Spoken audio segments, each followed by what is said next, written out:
ગુજરાતીઓ પર જે પ્રમાણે હુમલા થઈ રહ્યા છે એટલા માટે જ હવે સવાલ થઈ રહ્યો છે અસામાજિક તત્વો સામે એક્શન ક્યારે?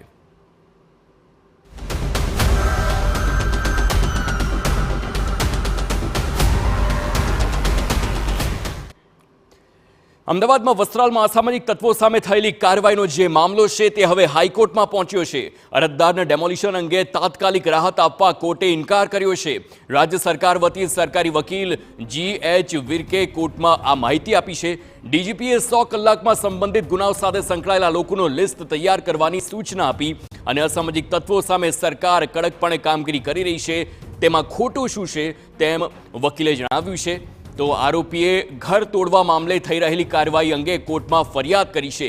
વસ્ત્રાલમાં જે થયું તે ક્યારેય સ્વીકાર્ય નથી। આ રાજ્ય સરકાર તરફથી વલણ સામે આવ્યું। તંત્ર દ્વારા આપવામાં આવેલ નોટિસ પણ અયોગ્ય હોવાની રજૂઆત કરવામાં આવી છે।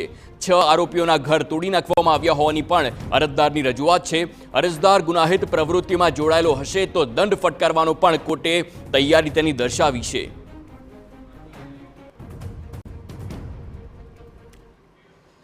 તો આખો જે મુદ્દો સામે આવ્યો છે તેને લઈને સંવાદદાતા રોનક વર્મા લાઈવ જોડાય છે। તેમની સાથે જ સીધી વાત કરીશું।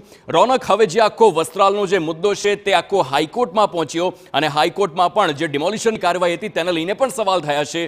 હાલ શું પ્રોસેસ ચાલી રહી છે? વધુ વિગતો।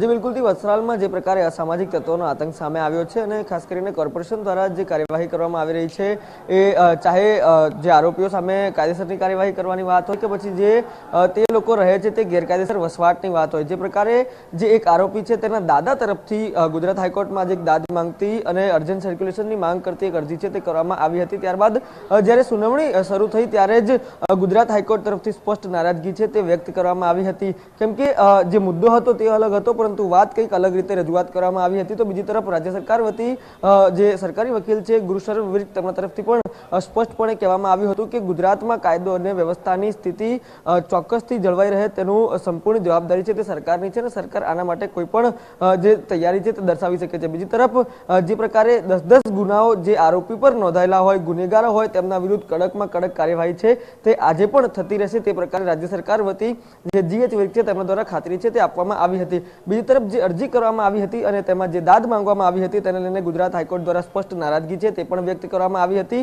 સ્વાભાવિક રીતે આજે જે અર્જન્ટ સર્ક્યુલેશનની માંગ હતી તેને તો સ્વીકારી નથી, પરંતુ આવતીકાલે આ અરજી પર વધુ એક વખત સુનાવણી હાથ ધરાશે। પરંતુ કોર્ટ તરફથી એ પણ વાત સ્પષ્ટ કરવામાં આવી છે કે જો તેમના દ્વારા કરાયેલી અરજી અને તેની વાત છે તે યોગ્ય નહીં હોય તો દંડ ભરવાની પણ તૈયારી છે તે અરજદાર રાખે।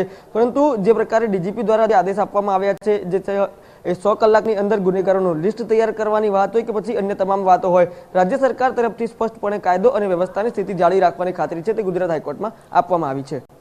બિલકુલ આભાર રોનક સમગ્ર માહિતી બદલ। તો જે પ્રમાણે ખાતરી રાજ્ય સરકાર તરફથી આપવામાં આવી છે તે ખાતરી છે ગુજરાત અને ગુજરાતીઓની સુરક્ષાની ખાતરી છે અને તેને લઈને જે પણ કડક પગલાં લેવા પડે તેને લઈને પણ તૈયારી દર્શાવી છે।